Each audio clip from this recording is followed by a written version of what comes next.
I'm Maria Menounos, and you're tuned in to AfterBuzz TV, the ESPN of TV talk. Now, let the buzz begin. Ladies and gentlemen, welcome to the Bar Rescue Aftershow here on AfterBuzz TV. So excited to be talking about the Lucky 66, which of course we now know as the Great 66 in Albuquerque, New Mexico. If this is your first time tuning in to AfterBuzz TV, welcome. We are the ESPN of TV talk, your go-to source for all television coverage, everything from reality TV to soaps, and tonight we're talking about Bar Rescue. Guys, my name is Jeff Graham. I'm so excited to be here, and I am joined by the incomparable friend of John Taffer, founder of our network, business owner himself, Captain Keven Undergaro. Another great episode. I loved this episode to death, Kevin. Loved. Yeah, I said this in our 60-second reaction, which you can check out on Twitter, but I found myself very moved by the sort of portrayal of America that we got in this episode. I think it's easy. I think people tend to write off this kind of reality TV as kind of schlocky or, just there for shock value. But what I will always credit Bar Rescue for is it very earnestly and kind of unflinchingly gives us a version of America that we don't see on a lot of TV. I don't think many television shows are telling the story of a war veteran bowling owner in a low-income part of Albuquerque, New Mexico. Great call. Yeah, and you couldn't cook any of that. No. That emotion. No, I was very moved by it. He was really hurting, and as the episode went on, you saw everyone else was hurting too. Yeah. Yeah, it was unraveling of all this family drama that I thought we got. There was a 15-minute section of the show that I especially loved where John really got to the root of some real damage in this family. Yeah. Just so much pain he didn't need to carry, the owner of the bar. And I think that this was probably one of John's favorite of the season. I wouldn't be surprised. I think he said that to me because I called into his podcast last week. The John Taffer podcast, which if you are a fan of John's, and then also if you're a fan of small business, or if you're a small businessman or aspiring businessman, you're going to learn a lot. But John was saying, you gotta watch. And he never does that because he's just done so many at this point. Mm-hmm. But he was so excited about this. And so we were texting back last night. And and I concurred. Did you cry, Jeff? I'm shocked to say I'm the most emotional. I think I got all my tears out last night. Kevin and I went to a screening of a film called St. Francis that you should definitely check out.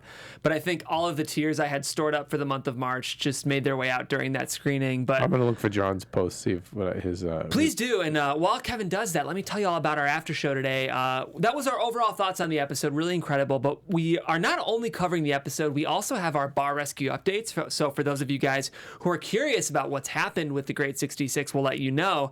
And we have our Taffer Takeaway, which is our lesson from every single episode. So that's going to be our full coverage breakdown. And as always, we're so excited to join you.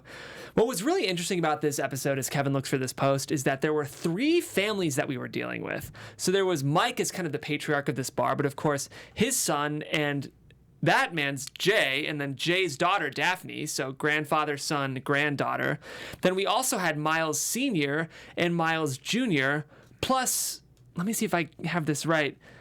His daughter, Christelle, which was crazy to see. And then we had both of the Jose's in the kitchen. So this family affair. All family. I know. It was very cool. Yeah, John said one of my favorite and most emotional episodes ever. I adore this owner. Wow. And it's so crazy to think of the turnaround. Let's go. I want to start with topic 1. This was an especially aggressive recon follow-up for John. Now by the end of the episode, we saw that John had really formed a special kind of brotherhood with this guy. But do you feel like he came a little hard for Mike, or was that the way to do it? No? Did you see how Mike treated those poor kids? Yeah, you're right. We should talk about recon first. Of course, that's what put him over the edge. That was that moment. That moment we all look forward to is when John pops out of the SUV. Yeah. That's it. What else would you bring up? Well, that's when he went hard on him. To me, it was just was it too demoralizing to require every single person he knows to call their boss an asshole? Or was it? Okay, Snowflake, listen. The thing is, you're trying to deprogram 60-something odd years of programming. Yeah. And we can lie and say it's 4 days, but it really isn't, because 2 of those days you're renovating. So you've got this. John is on the clock, so he has got to really disrupt And you need to absolutely hear from every single human being there what an ass you are. Yeah. And furthermore, knowing that you're holding the carrot that you will walk out and go renovate the other 2 bars they've scouted in that area. Yeah, you're right. You know, and 100% needed to do that. In this situation, I didn't even feel bad for him. I felt bad for the kids. Yeah. He was just a defiant moron, and but how he responded made me realize that it was more than just the usual defiant, arrogant moron. Like, this guy was hurting. Maybe some real PTSD from the war. Totally. Well, you know what didn't come up, and John told me, is he went on a mission with 7 other people, and he's the only one to come back alive. I can't believe that didn't make the show. Yeah, or he went either 7 of his friends. They all like joined together, and he's the only one who made it back. So It makes me wonder, Kev, if the way John came in did remind me of an aggressive drill sergeant. Yeah. And you wonder if after your brain, for lack of a better word, kind of breaks after a war, the only way you remember structure, the only way you remember how to come back to Earth is by being treated as if you're a soldier lambasted by a drill sergeant. And when you're used to just rolling over people, which is what he just does, you know, like, he needed a disruption. Yeah. He needed a sergeant. He needed a sergeant, and so it was. I felt so sad for the guy. Mm-hmm. I really did. You know, not at first. I was very angry hearing him talk to those kids that way. Like, he's your typical bar rescue ass. Like, doesn't deserve the help. Deserves to go out of business. And then when you really, you know, peel the layers away, he was hurting. Do you think he had Asperger's or something? There was a bit of a disconnect, but Kev, I wonder if it was the war. Yeah, it could be trauma. I mean, I know it's 50 years later, but that doesn't go away. No, I think it's in your later age when you have time to reflect and think. That's kind of that's when it comes back. So yeah, and you don't have youth anymore to mask it. Mm-hmm. That's what I find. Yeah, when you're young and you're strong, you can like overpower other people. You can do all these other things to cover it up, and then when the youth starts to go away, then it all comes back. It comes out. Something comes out. So, Kev, you mentioned that he treated these 3 young customers pretty poorly, which of course he did. But did part of you like seeing millennials get their ass handed to them a little bit? No, not in this case, because I'm still a just person. Yeah. You know, so if they were being disrespectful, or if they started to cry, or, you know, maybe, I don't know. But no, not in this case. No, I just thought he was just a jerk. It was crazy. And I was just in shock what a jerk he was. He came in with an agenda. He didn't like them immediately, and he was going to do anything he could to find that reason to nitpick those 3 people. And the fact he grabbed the kid. Yeah. That'd be scary. Right? It's funny. I grew up in just quick personal story. I grew up in a small town called Bay Village, and not many businesses, it was pretty much only residential, right on Lake Erie near Cleveland, Ohio. But we had one bowling alley, and it was called Bay Lanes. Okay. And it was kind of like the seedy part of Bay. Like, the big controversy was that our DARE officer, you know, he would always go there and just smoke, drink, then come to the schools and tell us how bad substance abuse was. But that was, you know, it was, I kind of got the same energy. There's something about an old, poorly run bowling alley that probably just really churns up some darkness in people, you know? You know, and the new bowling, and this was the part of the episode that excited me and then disappointed me, was I wanted to see John's mind work on a bowling alley. Yeah, because bowling alleys, and he did say a little bit, they've gone from being bowling alleys to entertainment centers, okay, but bowling alleys now are more family, and the lighting, and you've gone to disco bowling, right? It's so freaking fun. It is really fun. We got to go to the staff. Yeah, totally. So it's really like, you know, the 70s, the 80s, like, as time went by, every decade went by, it came back up a little stronger. And now, you know, I feel like it's at a very posh level, obviously not in that town.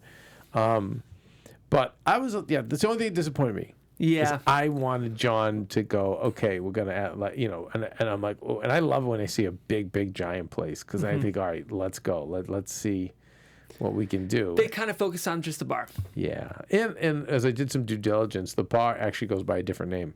Yeah, the bar has its own. It's like there's a name, begins with a D. And, you know, they just didn't think it was any reason to bring it up. Let's talk strategy on that, though, real quick, then we'll jump back to Anthony and Alex. But do you think that there's a chance to sort of market a bar attached to a bowling alley as its own entity? Because that feels like a reach to me.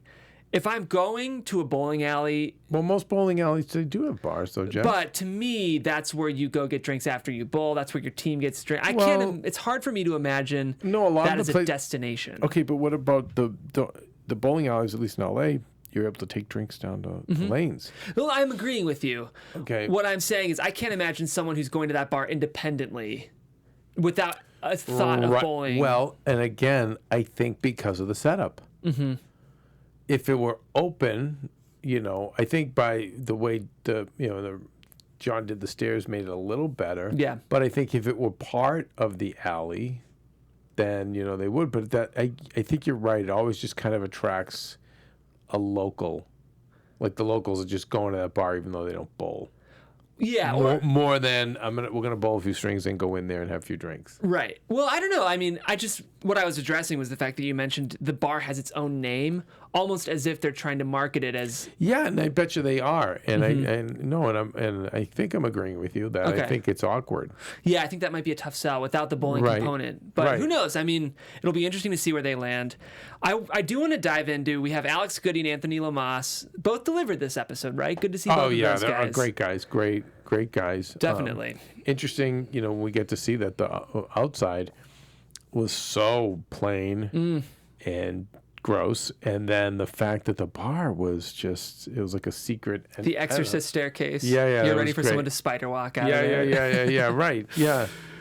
Yeah, that was dark. I mean, it does an exterior of a building. But even like the running of the food, like and so I kind of thought that would get fixed a little better. Yeah, we didn't really do So much. I loved how we fixed the people, but I didn't love the whole renovation. business perspective. No, You're right. No, I didn't love that. This was more of a family rescue, Yeah. less of a bar rescue. Definitely, and I'm John Military. He just probably was like that was it. Yeah. That's it. And for him to like pull out a check, he always helps a lot of the people off air, and I know that.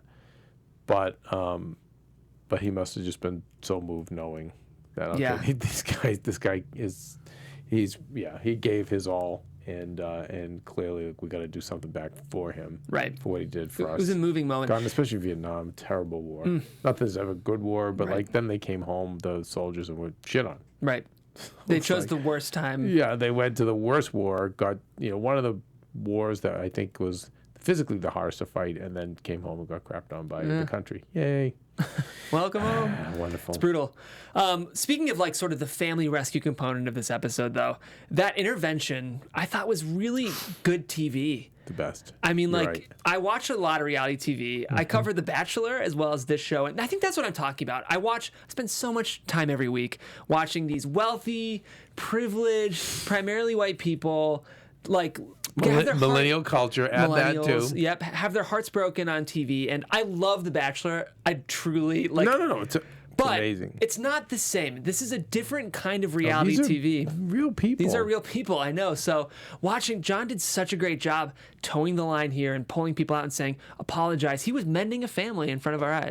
I cried, Yeah. and I thought it was so beautiful. Did you see the father and son mechanics start to cry? Oh my gosh. They started crying, and then it was great. He was like, and I'm sorry too. I know. You fired me 9 times, and it's like, How about that? It's like that's on me too. Kevin, you would, because this is your heart. I can't imagine being a manager. Is it, I mean, like. No, here's why. Because it's a specialized skill, Yeah, you're right. and he's kind of got him.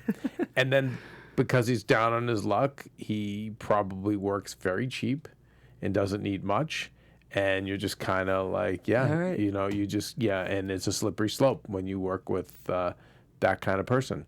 So, there's absenteeism and there's going to be mistakes and things that fall through the cracks, but, they're also available and they're also affordable. So, yeah, I know I used to work in the carny business, and I forget the old timers tell me the business revolves around that, like broken down guys, that are some of them drunk, some of them drug addicts, ex-cons. He's like, I get they probably relapse. with a great get skill sober. and a great skill set. Yeah. Like whether it's an electrician or a plumber, or with him, he was a mechanic. And yeah. I'm going to do a spotlight on with Kevin and just force you to share your carny. Every time, Kevin, you've lived many lives. And every time you talk about your time in the carny business, it's some of the most human and interesting, compelling storytelling I've ever heard. Well, those are the kind of people like you saw that I worked with. Yeah. Who was in there, and I thought it was so sweet that that they were that touched and apologized as well. It was beautiful. It was a beautiful moment. Yeah. And the granddaughter too. Yeah, I know. Like she loved it, and she and she'd be great there. And they said she's even the mechanic. I know. Like she was a fascinating. There was a lot of great characters this episode. That's what it was. It was. Really, really good. Let's talk about some of the food suggestions Alex and Anthony offer. I thought these taco egg rolls looked pretty good. Well, to John's point, the greasy food. Yep. You don't want a greasy food when you're grabbing a bowling ball. Totally. You need something like portable, handy, pop in your mouth. Yeah. Yeah. What I appreciated was Anthony took the already working cuisine, working with fellow Latinos, and just enhanced it, Yeah, and they were great. Good father and son team with passion. The Jose's. Yeah, they were awesome. Or no, the Joels. Sorry about that. The Joels. The Joels, yes. Yeah. I just misreading my handwriting. Okay, this stress test, we finally had a gimmick. We had 10 bowling pins for every table that's not getting their stuff. They're coming down. Yeah, and was there any doubt that the 10 pins were coming down? No, I mean, right when I was like, we might as well just roll a bowling ball right into that set of 10 pins. By the way, they don't have a drink. They don't have a drink. Take another pin. How much turnover? There was a new bartender there every week. I loved Vanessa. Thanks for bringing her up. She was 2 weeks in. Yeah. They go to their cocktail training with Alex. How was your Manhattan last night? It sucked. Well, can't argue with that. It was a great moment. Yeah. She had self-awareness. Vanessa, we appreciate your self-awareness. Absolutely. The team was eager. Once they got through that pretty intense intervention, a lot of healing. They were ready to go kick ass. Yeah. It was great. How did we feel about the bucket of blues? That was the juice, like the pre-batched blue cocktails served in juice bottles, in buckets. It's fine. It was fine. It's fine. It would have been fun to theme it more around bowling. Yeah. Yeah, I wonder why. Like 3-pin cocktails. Or, yeah. Or your turkey. You have so many good terms that you can play with. Yeah, strike. Your spare drink. Yeah. Spare blues in the... Yeah. But... I mean, I don't know. Are you into that? Like drinking alcohol out of a juice bottle? Like, have you ever had those adult juice boxes? Like, is that your scene if you're at a bar? I mean, I'm 90, so no. but it used to be fun to get a scorpion bowl in Boston. You'd get the big scorpion bowl with like the two, and everyone would have a straw in it. And it goes totally unsanitary, but no, you're out having fun with your friends. So it was fun. It was fun. It was fun back in the day. So I mean, yeah, I think. Again, we don't know what this crowd is like. I mean, I could see like one of those big bowling pins and literally making cups out of them. You're so right. Would have been so fun. Yeah. You could have put a giant straw in it. I don't think I've seen that. Like those empty bowling pins they sell. Like as a beer tower somehow. To do that, but I was even thinking, no, actually make them drink souvenirs. Like the Lucky 66. But again, this audience. Is it gonna? I think it's like it's. The old folks go there, and families come in and bowl. That seems like what I did in my research.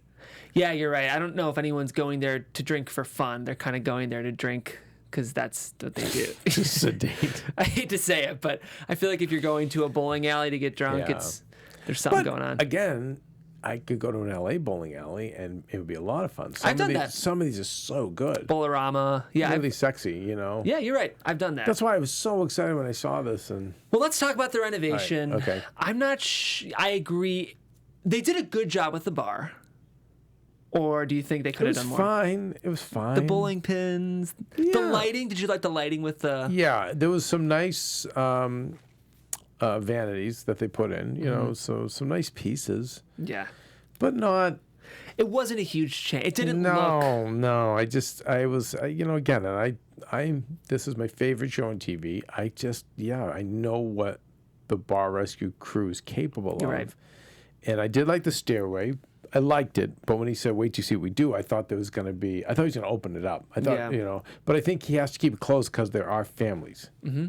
So that's the quandary, But then there's got to be a way to make it moody up there. You're such a lighting guy, Kev. That's kind of your genius. Thing, yeah. And they didn't do much.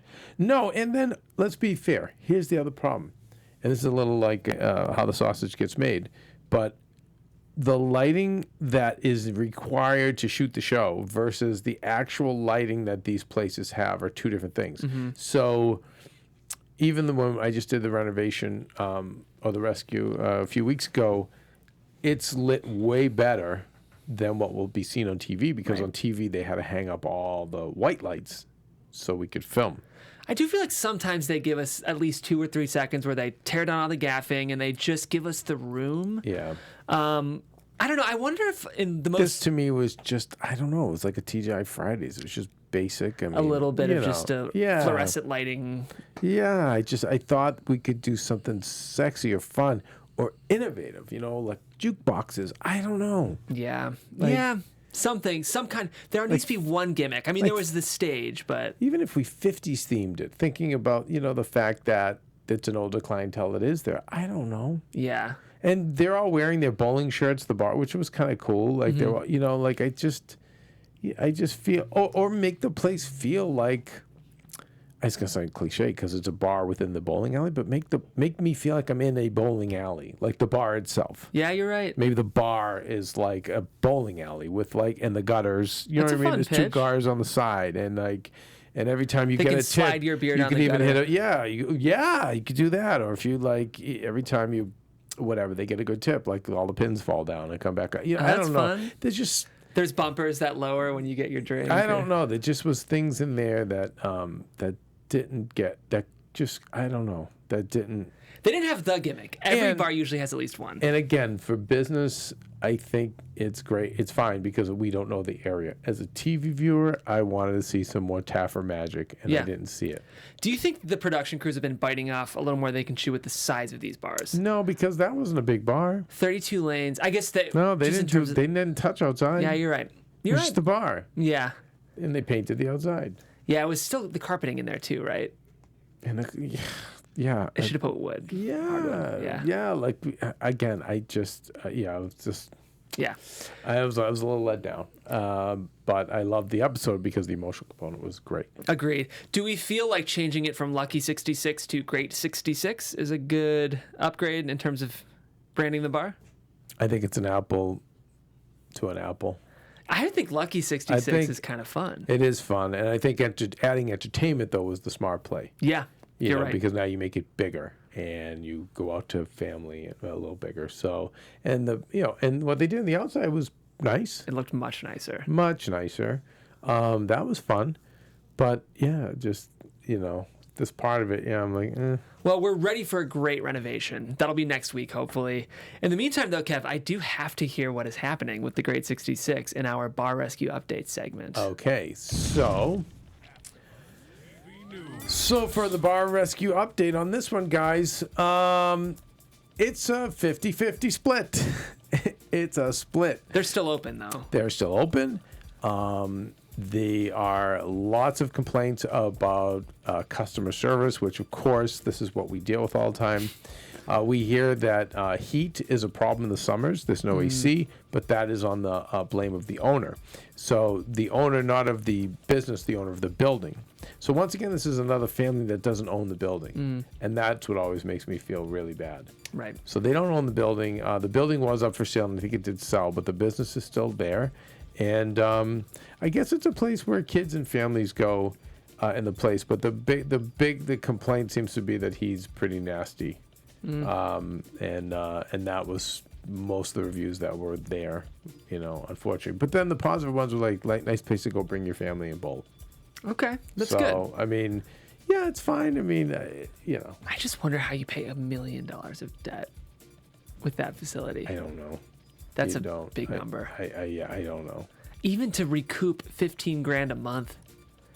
I don't know. I want the best for them, but I would be kind of dark too, knowing I was setting $15,000. Like that's just a lot. Yeah, I don't know. It's a family business too, so they want to lose it, but I don't know. It's a tough one, and I think we saw a preview for next week. Next week looks like, yeah, another family. I think it's another family. I know John loves the families, but man, give me some asshole families. Where are the kooks? Yeah, I want the kooks. Yeah, I want the crazies. Where's the weird fraternity of misfits that become the family? I mean, they're out there. I know. I just think again, but then we're really pushing John to have a heart attack. No, really, seriously, we're pushing him, and that's where I get greedy, is I don't want anything to happen to John, and he I literally think it's like, I don't want to do it if I have to face a pirate or a Wonder Bar owner. I just can't go through with it. But Kevin, I want that. Talking to me? I'm telling you my recipe. It's like every third show should be a Wonder Bar or of pirates. Every third show.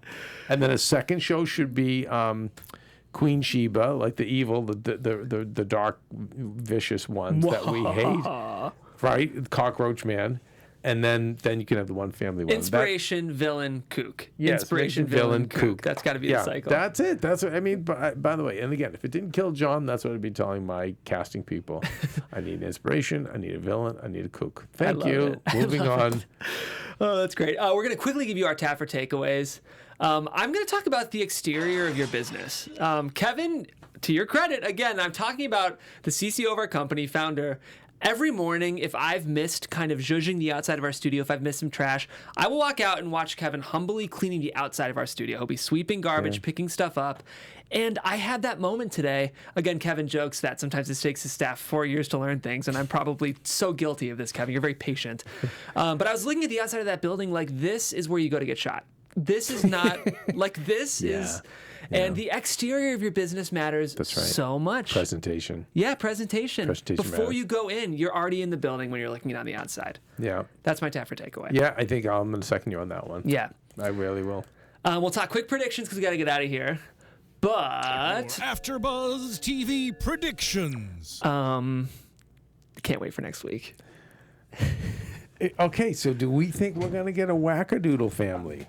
Or a villain family, or is it going to have to be inspiration? I'm worried it's going to be inspiration, Kev.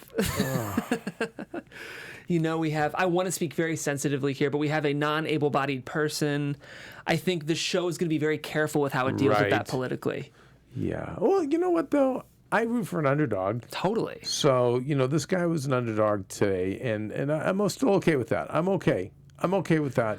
You know what I mean? And to see, I would like to see what John comes up with if he's going to have to make a place more handicap accessible. You're right. To that owner to make them do a better job. Yeah, there's definitely stuff we'll learn. I'm hoping for a great renovation. That's what we need. We might need to hire me to do these renovations. I think I'm going to have to talk to John. Why not? I don't think his staff would like it too much, but... Well, first of all, I don't know. I can't say that because I can't even believe what they do. And now it's like 2 giant tractor trail. I mean, a full construct. I mean, they're going round the clock. I'm sure. I can't even believe what they do. But you're right. Let's hope it's a good renovation. But so far so good. We're moving right along in our new season. Absolutely. And for those of you guys who are joining us, we thank you so much. This is the AfterBuzz TV After Show for Bar Rescue. We actually go live. I know a lot of you guys listen to the podcast, but one of the coolest things about our network is that we're a live production facility, and people from all around the world join the conversation. Our show goes live at 2 p.m. Pacific on Mondays. After the show airs, a lot of you East Coast people are probably just getting out of work. Put us on in your car. Don't watch along if you're driving, but throw on YouTube. Watch us live. It's a really cool way to enjoy the show. And if you're a fan of Bachelor, I do recommend Jeff does the Bachelor After Show here at AfterBuzz, and he also Bachelor News Daily. Yes, there's some crazy news today, Kev. Right. I'll share it after. So subscribe on Instagram at AfterBuzz TV and also our AfterBuzz reality channel. And leave comments here, and also tell friends about us, right? Tell your friends. We need that love. We need really that love. Speaking of that love, Kevin, where can they find you? At Undergaro. And you guys can find me at Jeffrey C. Graham on Twitter. We'll see you next week here on the Bar Rescue After Show. Shut it down! Our founder, Keven Undergaro, and me, Maria Menounos, would like to thank you for tuning in to AfterBuzz TV. Remember, we're not just the first, we're the biggest in the world, and we're the only destination for all your favorite TV shows. Whatever you crave, we've got it. So go to AfterBuzzTV.com and check out our lineup. Buzz you later. The views expressed herein are those of the hosts only and do not necessarily reflect the views of AfterBuzz TV or its owners or principals.